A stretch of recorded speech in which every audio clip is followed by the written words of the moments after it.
Diálogo Nacional. Apoio CIEE, há 5 décadas abrindo portas para as novas gerações. Diálogo Nacional, programa de número 905, tem hoje como convidado o professor Jacques Marcovitch.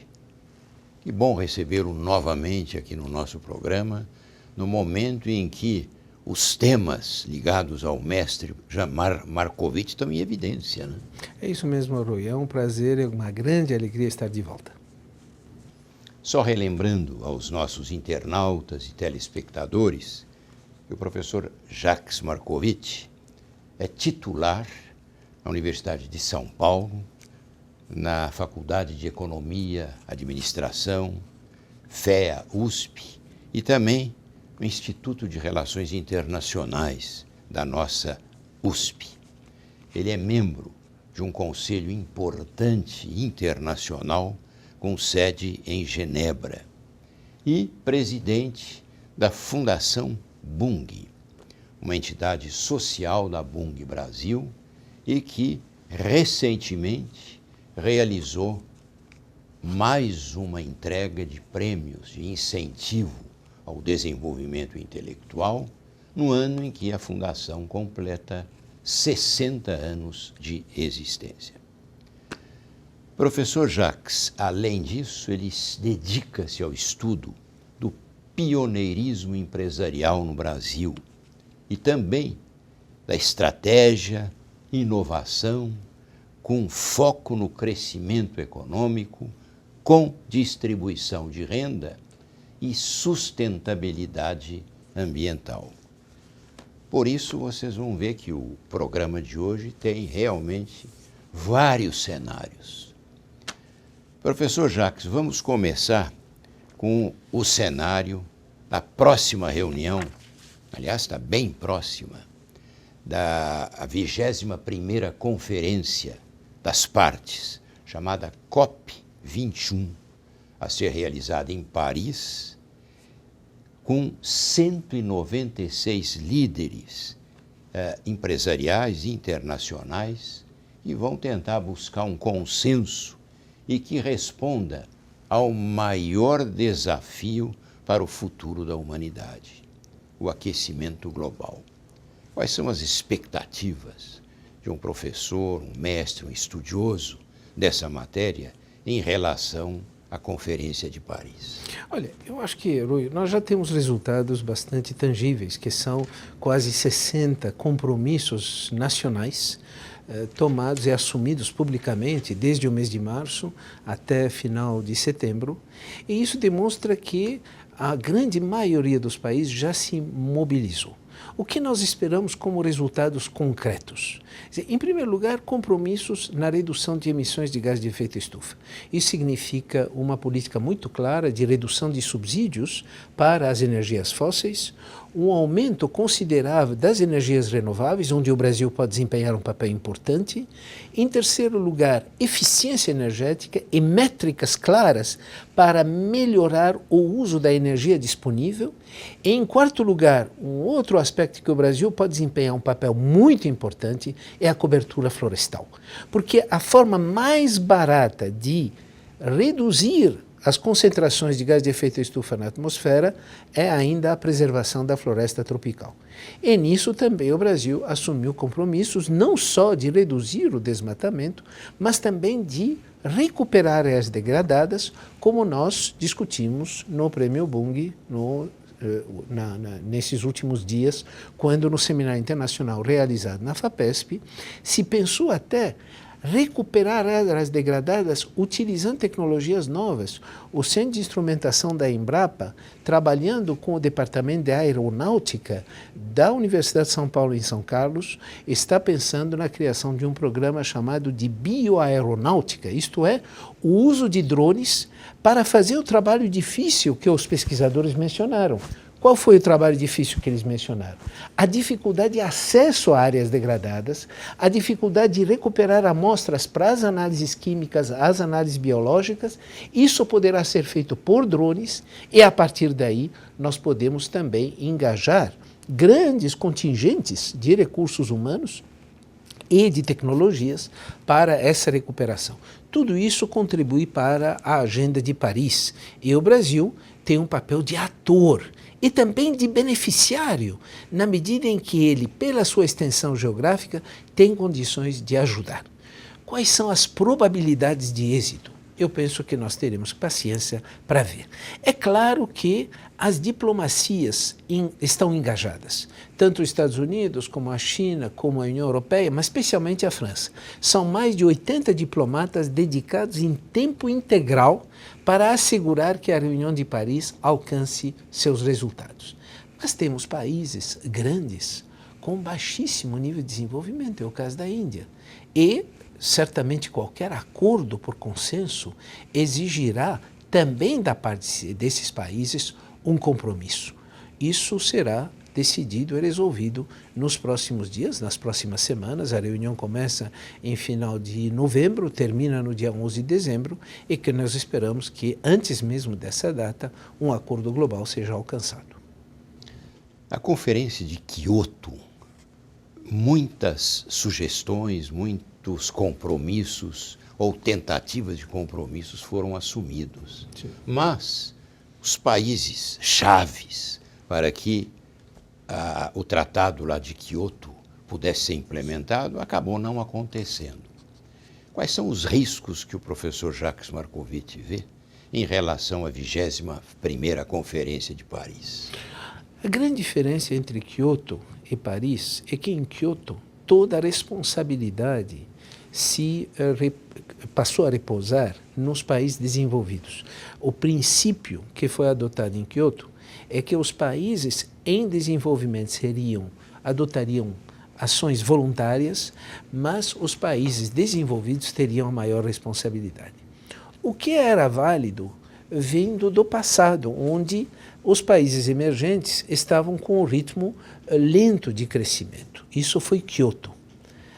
A partir da presença das economias dos países emergentes, especialmente da China, era muito difícil qualquer acordo internacional que não engajasse em pé de igualdade, ou quase de igualdade, os países emergentes com os países desenvolvidos. Essa é a grande diferença entre o que vai acontecer em Paris e o que aconteceu em Quioto.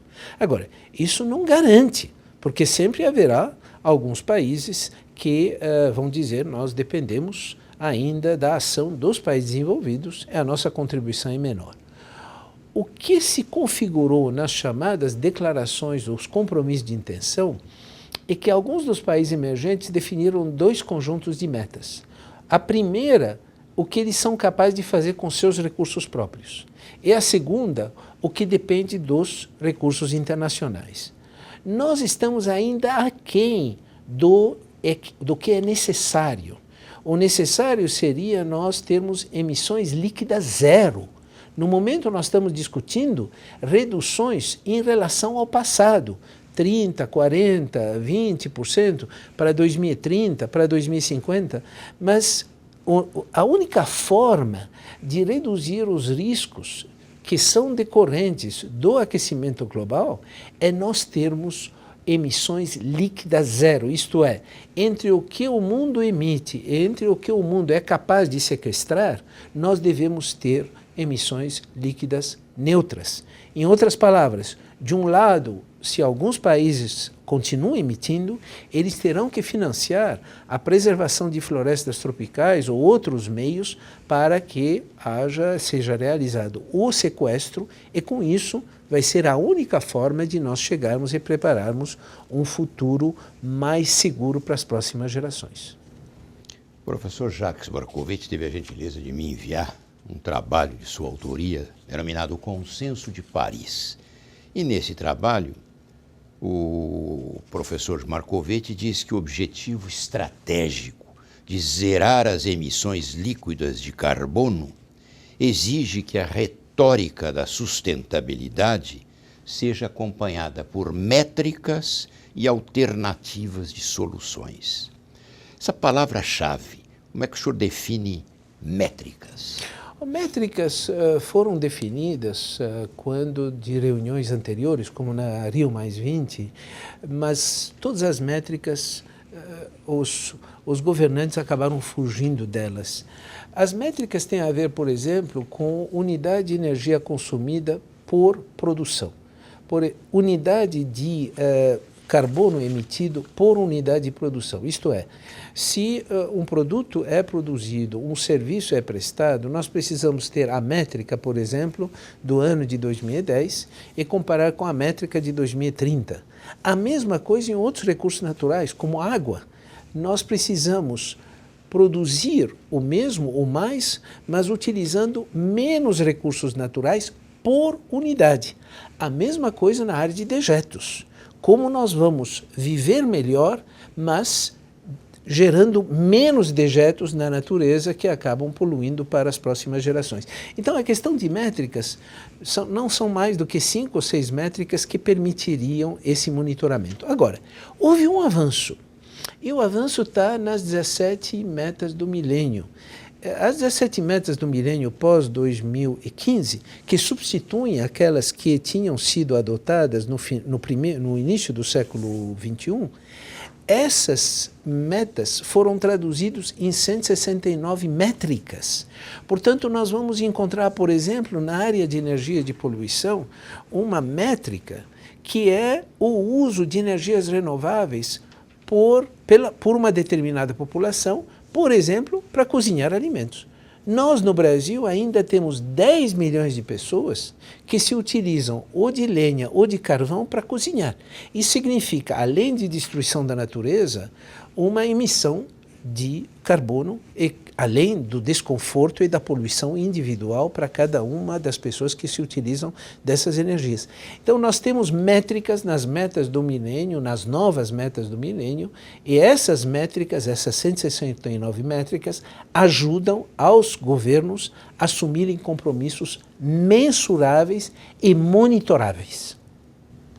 Neste artigo do professor Jacques Markovitch, que nós estamos, neste momento, comentando, o professor diz que o grande fato novo da Conferência de Paris, a COP21, será o conjunto de métricas que ele definiu agora dos Estados Unidos. No próximo bloco, vamos pedir para o professor Jacques Markovitch desvendar esse fato novo.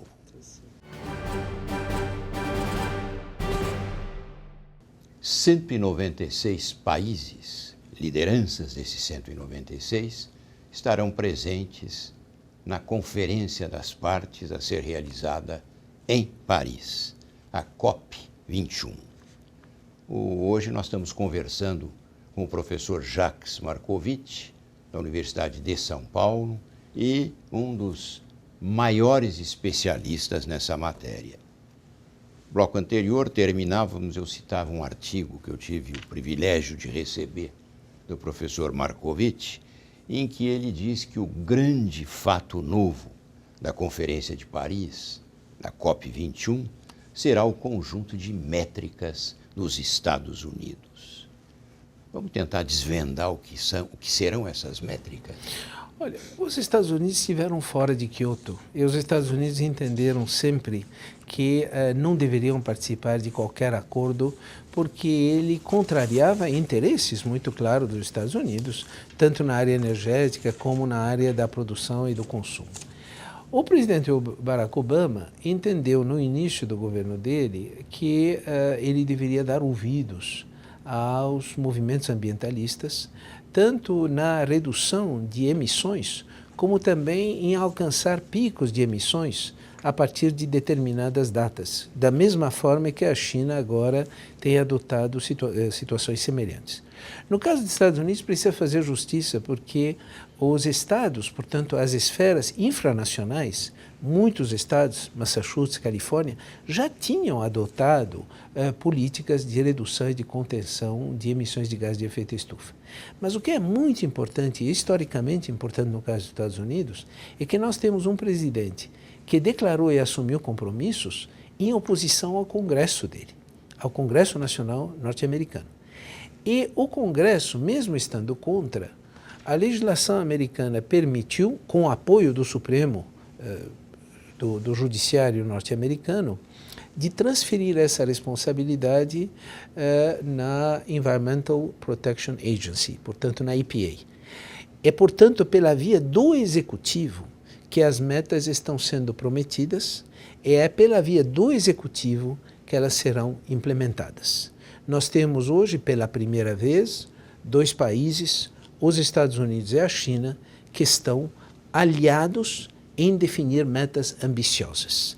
Veja que a China não assumiu esse compromisso de uma forma neutra. E veja o triângulo agora, China, Estados Unidos, Brasil. O que aconteceu quando a presidência brasileira estava com a presidência norte-americana para anunciar parte das suas metas. Os chineses anunciaram seus compromissos exatamente no mesmo dia, no mesmo horário que a presidência brasileira estava comunicando à presidência norte-americana parte de suas metas, porque as metas foram totalmente desvendadas na Assembleia Geral das Nações Unidas em final do mês de setembro. Mas isso demonstra que existe atrás da questão climática um projeto geopolítico, uma geoestratégia, isto é, como tratar num mundo que está em conflito, num mundo que está em desagregação, ter uma agenda positiva de agregação, que é a questão ambiental, que não conhece fronteiras. E aí, tanto os Estados Unidos como a China e a União Europeia procuram ocupar esse espaço. Vejam bem, internautas e telespectadores, com base no que o professor Jacques Markovits está nos contando, e conta nesse seu artigo, que as consequências da COP21, da Conferência de Paris, do posicionamento dos Estados Unidos, por exemplo, em que o professor Markovits diz que o plano norte-americano é diminuir entre 26% e 28% as emissões totais de carbono até 2030, em relação aos níveis verificados em 2005. Porém, adverte o professor Jacques Markovits, a chamada descarbonização mais significativa na economia norte-americana ocorrerá no setor elétrico, responsável por 1/3 das emissões no país. Nos próximos 15 anos, as usinas termoelétricas movidas a carvão terão de reduzir em 32% as suas emissões de CO2. E aí, professor, como fica a participação das chamadas fontes renováveis? Os Estados Unidos é aquele país que consegue revelar, pela via da inovação tecnológica, as novas soluções para os velhos problemas. É claro que no âmbito, por exemplo, dos carros elétricos, no âmbito da eficiência energética, porque aqui nós estamos falando, quando se fala em energia elétrica reduzindo emissões, o que nós estamos falando é de eficiência energética. Como cada lâmpada, como cada uso de uma indústria, como todos esses usos, que sejam residenciais, que sejam industriais, como o smart grid, quer dizer, como gerir toda essa distribuição e uso de energia. Um exemplo muito concreto que mostra essas diferenças é a nossa conta de luz no Brasil com a conta de luz de países que têm uma grande consciência energética. A consciência energética que induz a compreender o custo da inação, a conta de luz, tanto para o setor industrial como o setor residencial, demonstra as ações que o consumidor pode adotar. Quando nós temos uma conta de luz que não nos ajuda a tomar uma decisão, nós nos tornamos menos responsáveis no alcance de metas como estas que foram anunciadas. E nós temos um longo caminho a andar do ponto de vista da conscientização do consumidor, através da informação e através da consciência dos riscos que levam ao perceber o custo da inação. Quer dizer, se eu não fizer, quanto isso vai me custar? Muito mais. Esteve aqui no Diálogo Nacional uma sua colega de universidade, professora titular na Faculdade de Direito da USP, a área de Direito Civil, notadamente o direito ambiental. E foi a professora Patrícia Iglesias, aliás, grande admiradora do professor Marcovitch. E ela destacava alguns aspectos ambientais que ela anunciou quando foi empossada recentemente nesse cargo de secretária de Estado do Meio Ambiente. Atenção especial para recursos hídricos, recomposição das matas ciliares, proteção da biodiversidade, o incremento do chamado Sistema de Informação e Gestão de Áreas Protegidas, inclusive mencionava ela, com a criação de métricas adequadas, plano de manejo das unidades de conservação, regularização fundiária das áreas protegidas, agilidade do licenciamento ambiental, proteção da fauna, combate à poluição, mudanças climáticas, prevenção de desastres naturais, gestão sustentável dos resíduos sólidos. E, evidentemente, a pergunta para ela foi como implementar tudo isso. Ela disse, começa com a nossa participação na COP21, agora em Paris, onde vamos mostrar tudo aquilo que vamos ouvir principalmente e vamos trazer para o Brasil, diz ela, com apoio muito forte do governador do estado, a implantação dessas novas políticas. O professor Jacques Marcovitch, que foi presidente das empresas elétricas aqui do estado de São Paulo, foi secretário de planejamento também do governo do estado, é um dos mestres da Faculdade de Direito também da USP. O senhor acha factível tudo isso acontecer em curto prazo no Brasil, notadamente em São Paulo? Eu diria que depende de 3 condições para isso acontecer: consciência dos riscos, talentos profissionais e métricas de monitoramento. Consciência dos riscos. Eu penso que a lógica da nossa política, até pela generosidade dos nossos recursos naturais, meu caro Rui, a tendência nos processos eleitorais é mais anunciar ações ou anunciar resultados, anunciar projetos, mas raramente nós vamos ouvir de lideranças políticas os riscos da inação. Que seja nas áreas ambientais ou que seja nas áreas econômicas ou nas questões sociais. Por exemplo, quantos falariam dos riscos de inação na questão da Previdência ou na questão do déficit fiscal, que são temas sobre os quais você tem se debruçado? Quantos anunciariam as consequências da inação na área que foi mencionada pela secretária Patrícia? Eu penso que o primeiro elemento é a consciência dos riscos.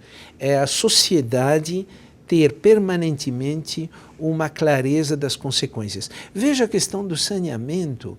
Nós temos alguns municípios que têm consciência dos riscos, e os números foram por mim visitados recentemente. O município de Franca, um dos melhores municípios em termos de tratamento, quase uma nota 100, ele está com 95,6. E o município de Porto Velho, o pior município do Brasil, que é uma capital do estado de Rondônia, e que nesse elenco está no último lugar no ranking de 100 municípios. A ausência de consciência dos riscos, o imediatismo, é uma primeira pré-condição para poder mudar. Segundo, é talentos. Nós temos gente competente. A questão é colocar as pessoas competentes nos lugares de tomada de decisão. E para isso, nós precisamos ir além das fragmentações, meu caro Rui. Nós precisamos de coalizões.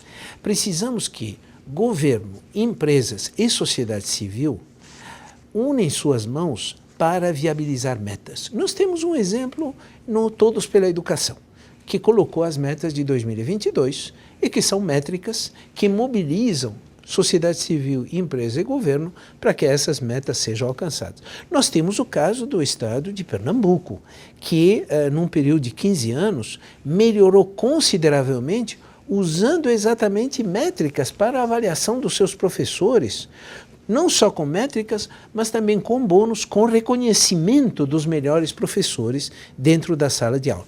Mas é preciso essa coalizão entre governo, empresa, sociedade civil, com os talentos. E terceiro lugar, métricas, métricas, métricas. Isto é, quando nós definimos métricas, eu acho que 2022, daqui 7 anos, tem que ser um ano que nós devemos nos comprometer todos a alcançar no Brasil um estágio de desempenho que seja na área ambiental, na área social, muito mais avançado do que nós estamos no momento atual. E todas essas propostas que foram colocadas, nós devemos saber aonde queremos chegar em 2022. Com monitoramentos permanentes para saber o quanto nós somos distantes do desejável e o que nós devemos fazer ano a ano para poder chegar nesse objetivo. E não me digam que a falta de recursos pode inibir. Eu acredito que crises são grandes oportunidades para a transformação. Não há dúvida que nós estamos num momento que poderia ter sido evitado se tivéssemos tomado com antecedência as ações necessárias. O que faltou foi exatamente a consciência dos riscos. Se deu a impressão que as coisas estavam absolutamente sob controle e hoje nós estamos percebendo os déficits e a desgovernança que aconteceu. Mas isso já é uma realidade. Agora, tendo consciência desses riscos, agora cabe implementar as novas políticas. Apesar de tudo, é possível. No programa número 905, o Diálogo Nacional chama agora Alexandre Altenfelder para nos dar a boa notícia desta semana.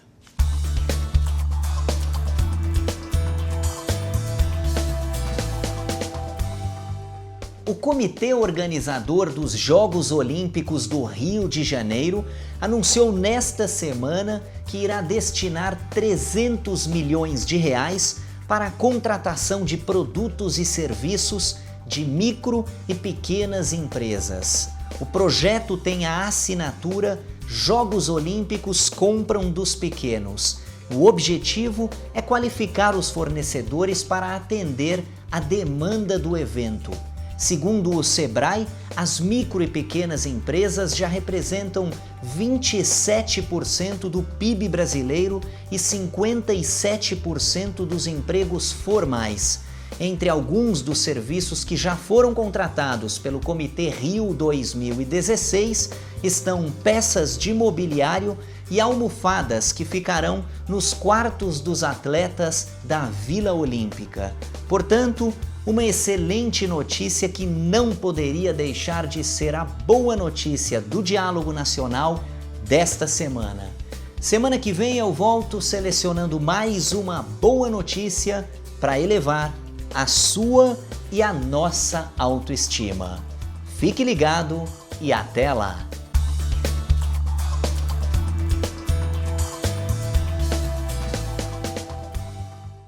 Professor Jacques Marcovitch é o nosso convidado do programa 905. Nós começávamos o programa e está difícil sair desse grande tema, viu, professor? Entre os dias agora, 30 de novembro próximo e 11 de dezembro, em Paris, será realizada a 21ª Conferência das Partes, a chamada COP21, quando líderes de 196 países se reunirão em busca de um consenso e que responda ao maior desafio para o futuro da humanidade, o aquecimento global.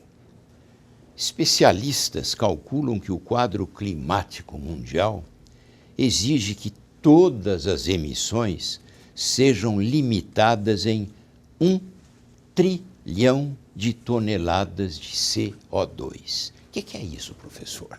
1 trilhão de toneladas. Olha, é praticamente o que corresponderia a 30% a menos do que nós estamos emitindo. Só que qualquer um desses números, meu caro Rui, não é suficiente. Porque essas metas de redução, elas se constituem no possível. O mesmo possível com sacrifícios, com investimentos, com a mobilização da sociedade.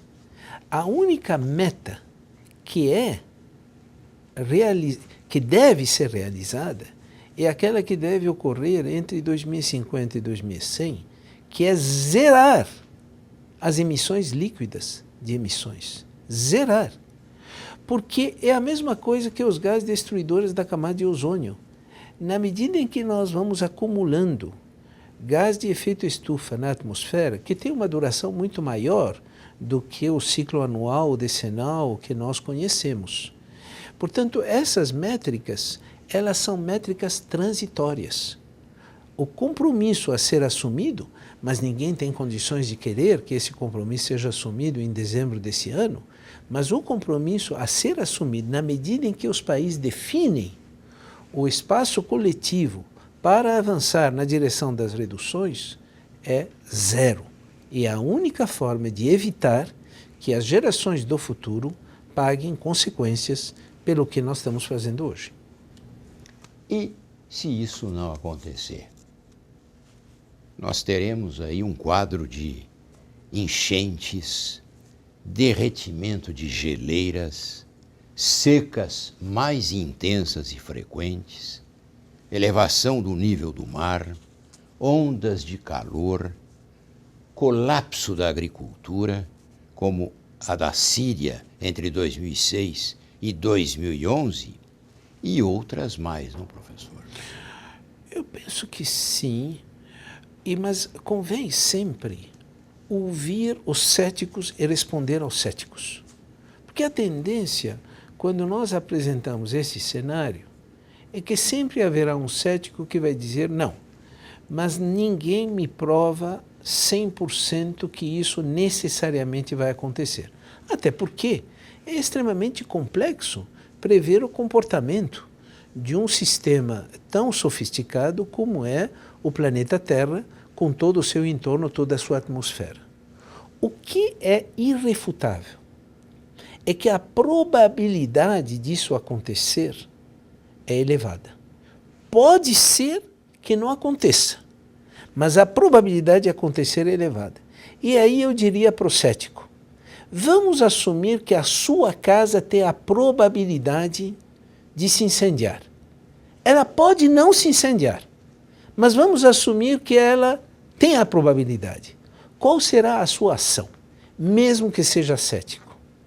Correr o risco da probabilidade e não fazer nada, ou tomar medidas preventivas para que, caso isso ocorrer, as iniciativas de mitigação e de adaptação, em alguns casos, como no caso da agricultura, a Embrapa já trabalha com espécies com raízes mais fundas, partindo da premissa que, havendo menos umidade, o feijãozinho ou o milho, outros, vão precisar de raízes mais fundas para buscar a umidade para se alimentar.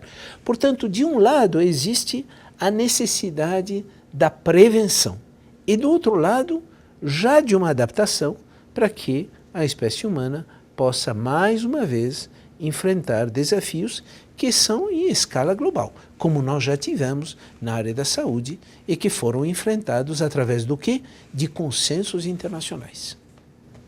Dentre outros e importantes livros de autoria do professor Jacques Markovitch, eu fui reler agora o Para Mudar o Futuro. Mudanças climáticas, políticas públicas e estratégias empresariais. É um livro que o professor escreveu em 2005, concluiu em 2006. E nesse livro, no capítulo Ciência e Clima, por exemplo, o professor Jacques Markovitch diz que a prova de que o aquecimento global é induzido pelo ser humano é real. E a cada dia, veja isso, em 2005, mais clara e perturbadora. E ele cita aqui alguns fatos concretos. Desde o início do século XX, a temperatura da superfície da Terra tem crescido cerca de 0,6 graus centígrados. Nos últimos 40 anos, período com dados colhidos mais confiáveis, a temperatura aumentou cerca de 0,2, 0,3 também graus centígrados.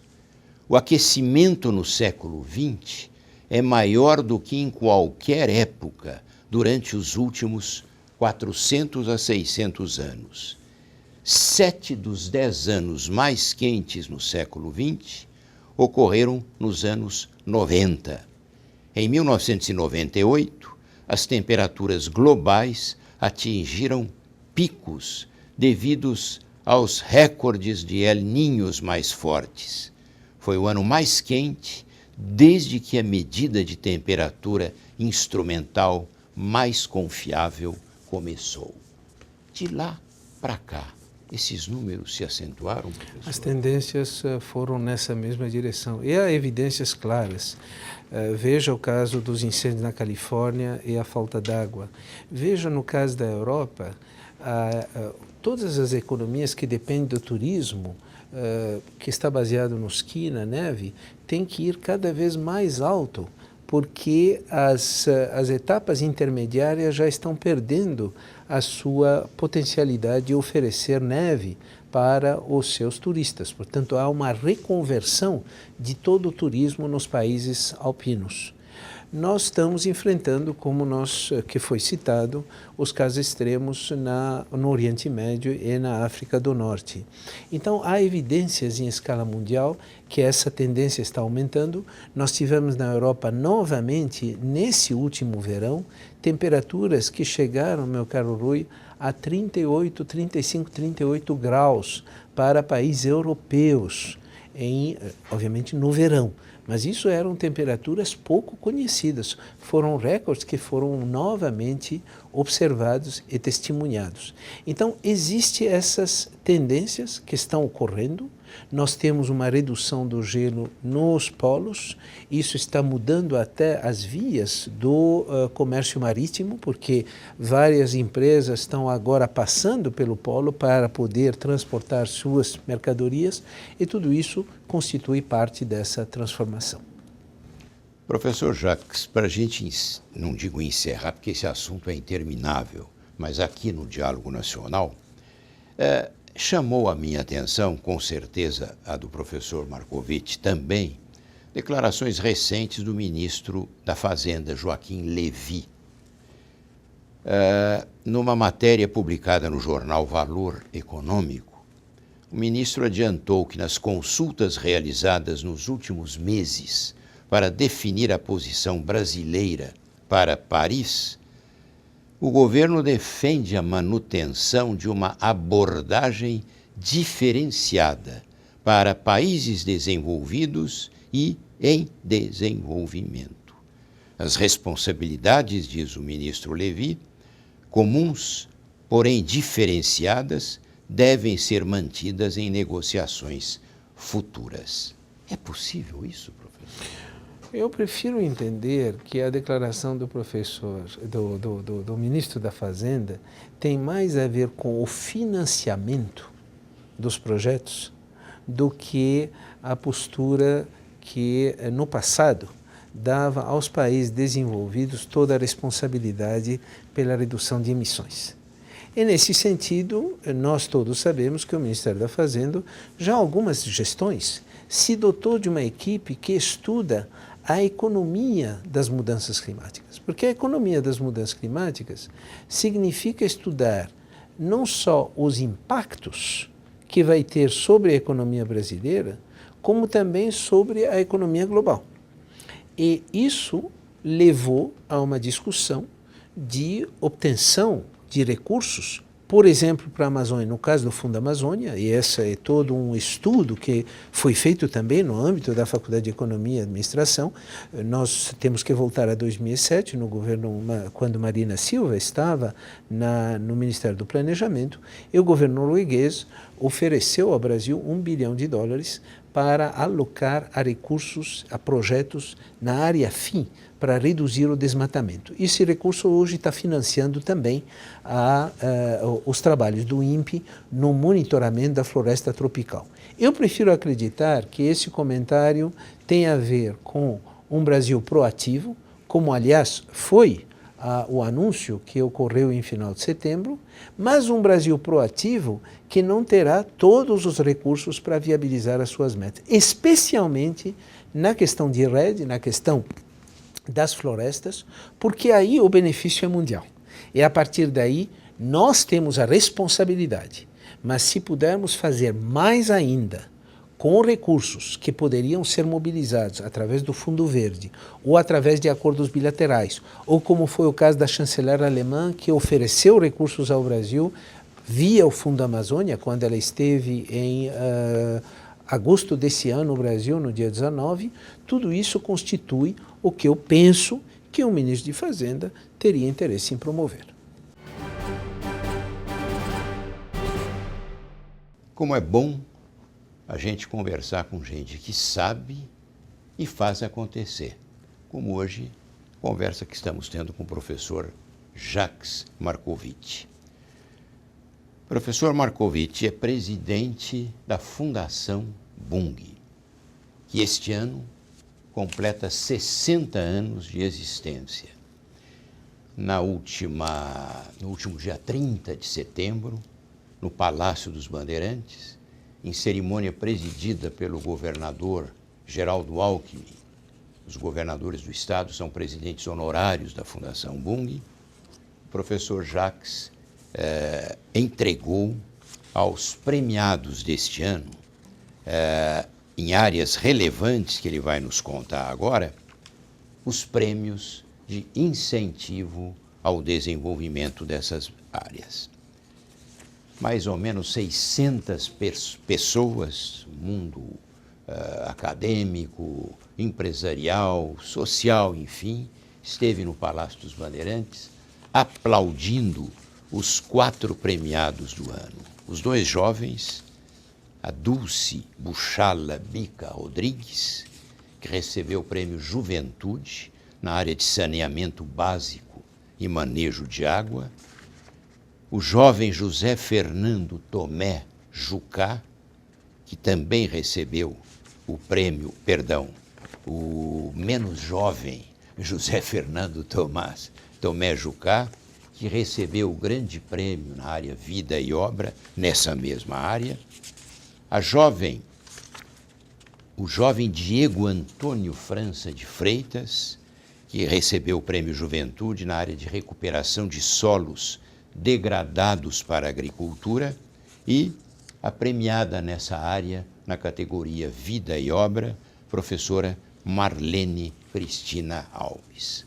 Foi uma noite de homenagem ao intelecto, uma noite de acreditar no Brasil. É o que a gente ouvia daquelas 600 pessoas lá presentes e do pronunciamento do presidente da Fundação Bung, que eu gostaria que ele contasse agora para os nossos internautas e telespectadores. Olha, Rui, eu acho que primeiro precisamos reverenciar os que iniciaram esses prêmios 60 anos atrás, como você bem lembrou, foi no dia 30 de setembro de 1955, e onde, no ato de criação do prêmio, foi mostrado e foi evidenciado nesse documento, que é a certidão de nascimento do prêmio da Fundação, o quanto pode fazer a diferença uma pessoa.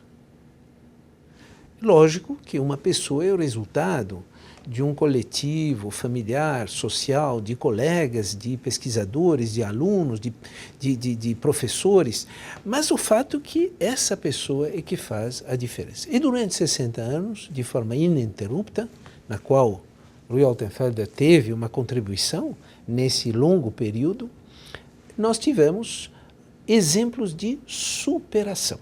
O caso da professora Marlene tipicamente é um exemplo de superação. E cada um dos premiados é uma superação. Superação de desafios, superação das adversidades. São pessoas que têm uma clara visão de futuro, se dedicam e são resilientes. Elas não abandonam. São pessoas que alcançam as metas que determinaram. E para estas pessoas o poder não é mandar nos outros, é mandar em si mesmo. É ter a disciplina de alcançar os seus objetivos. Nesses 3 dias, que foram os 3 dias de comemoração dos 60 anos, nós primeiro reverenciamos outras instituições, aquelas que também têm mais do que 40, 50 anos de existência no Brasil e se dedicam à construção de um Brasil melhor. Em seguida, nós ouvimos os pesquisadores. E a Fundação de Amparo à Pesquisa do Estado de São Paulo detém todo esse conteúdo, divulgou amplamente os resultados das discussões, que foram as conclusões das pesquisas dos nossos 4 laureados. Tanto na área de recuperação de solos e, portanto, o conhecimento acumulado, com a presença de um pesquisador do Instituto Nacional de Tecnologia Agrícola da Argentina, que fez parte das comissões técnicas e que demonstrou que solo tem memória, e essa memória, se não for bem se cuidar desses seus componentes, o país pode pagar caro no futuro. Porque se uma terra não for bem gerenciada, administrada, preservada, ela deixa de produzir à altura que ela deveria. A mesma coisa com a água. E nós tivemos os pesquisadores na área de manejo de água e de saneamento. Em seguida, nós olhamos para a juventude, isto é, os prêmios Juventude que ganharam e que foram reconhecidos no período de 2000 a 2015. E a mensagem muito clara desses jovens, primeiro, eles estão engajados, alguns têm migrado da área acadêmica para a área empresarial, para as organizações sociais, mas todos eles entendem que para fazer uma boa pesquisa é preciso conhecer o entorno, é preciso sair do laboratório e conhecer o entorno daquelas áreas que estão sendo estudadas. E, finalmente, sob a presidência do governador do estado, Geraldo Alckmin, nós tivemos então essa cerimônia. E nessa cerimônia, o traço da superação ficou muito claro, porque cada um dos premiados, tendo a sua trajetória refletida num registro iconográfico, visual, que a equipe executiva da Fundação Bung e a curadoria têm feito com excelência, permitiu traduzir em poucos minutos para cada um dos laureados essa trajetória de superação, que o Brasil mais precisa no momento atual. Isto é, olhar para os nossos desafios e, a partir daí, encontrar soluções para os problemas que estamos enfrentando. Esse é o prêmio que ocorreu nesses últimos dias, depois de 60 anos de reconhecimento de cientistas, pesquisadores, artistas, autores na área de letras, arte e ciência. Convém sempre lembrar a nossa querida Maria Bonomi, que foi a artista plástica que criou a obra, a escultura que marcou 60 anos e que está sendo concedida a 60 pessoas ou instituições que fizeram a diferença nesses últimos 60 anos. Aliás, são quase 200 personalidades que, de 1955 até este ano, já receberam o prêmio Fundação Bung. E dentre eles, em 1989, o premiado na área de administração de empresas é o convidado de hoje do Diálogo Nacional, o professor Jacques Marcovitch. Professor Jacques, o que impressionou também na entrega dos prêmios foi a apresentação dos grandes projetos que a Fundação Bung desenvolve. Ela não se limita a premiar, a incentivar o desenvolvimento das ciências, letras e artes. Ela tem também um centro de memória, um programa muito bonito chamado Semear Leitores, o programa Comunidade Integrada e o programa e um projeto Conhecer para Sustentar. O senhor que foi reitor da Universidade de São Paulo, participa de diversas instituições. Como é que o senhor vê todos esses projetos da Fundação? Olha, na condição de presidente do Conselho, a contribuição é exatamente de leitura, mas todo esse trabalho é feito por uma equipe extremamente competente, no momento dirigida por Cláudia Calais. E em cada um desses programas nós temos talentos. Se eu tiver que resumir o papel da Fundação, eu resumiria que ela atua numa ponte entre a preservação da memória, a valorização do presente para a construção do futuro. Então, se nós olharmos o Centro de Memória, claramente é uma forma de preservar a memória, como nós testemunhamos em várias ocasiões, porque os 110 anos do Grupo Bunge, do setor agrícola no Brasil, eu acho que nós temos um Brasil que tem uma tradição no setor agrícola. Sempre lembramos esses números, meu caro Rui. 17 milhões de habitantes em 1900, nós somos 210 milhões, quase 11 décadas depois. A história desse período, nós estamos falando da Primeira República, nós estamos falando da Era Vargas, nós estamos falando da Era Juscelino, depois disso as dificuldades políticas que enfrentamos, a redemocratização, tudo isso constitui uma evolução de um país que precisa ter memória para a construção do futuro. A valorização do presente se dá através exatamente da premiação, mas também dessas ações junto à juventude, tanto o Conhecer para Sustentar, como também Semear Leitores, constituem uma ação do presente. E quando nós olhamos para o futuro, são esses jovens e essa preocupação com a questão ambiental que vai permitir que nós tenhamos um país melhor, um mundo melhor.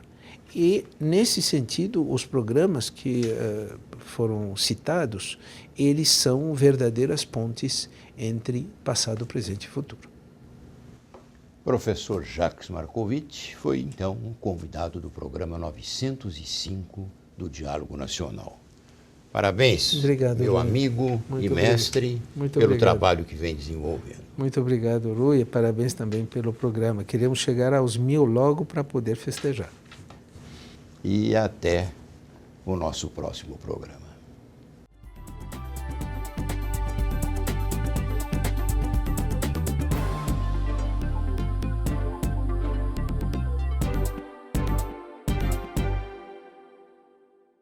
Diálogo Nacional. Apoio CIEE, há 5 décadas abrindo portas para as novas gerações.